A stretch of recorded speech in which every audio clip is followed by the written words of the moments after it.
Assalamualaikum warahmatullahi wabarakatuh. Nepangkeun nama abdi Nenden Fitrian Nuryanti di kelas 11 IPA hiji. Abdi di dieu bade ngawawancara mama abdi sebagai penjual anu nepi pedagang. Tos sabaraha lami mama icalan di warung ieu teh? Atas 7 tahun langkung. Sabaraha pikeun ngamodal awal mama ngabuka warung ieu teh? Modal awal 5 juta.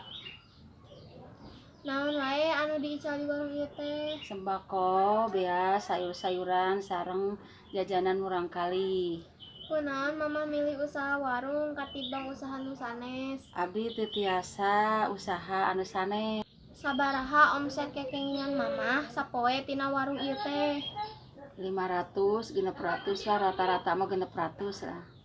Oh nya hatur nuhun. Hapunten bilih aya kalepatan. Wassalamualaikum warahmatullahi wabarakatuh.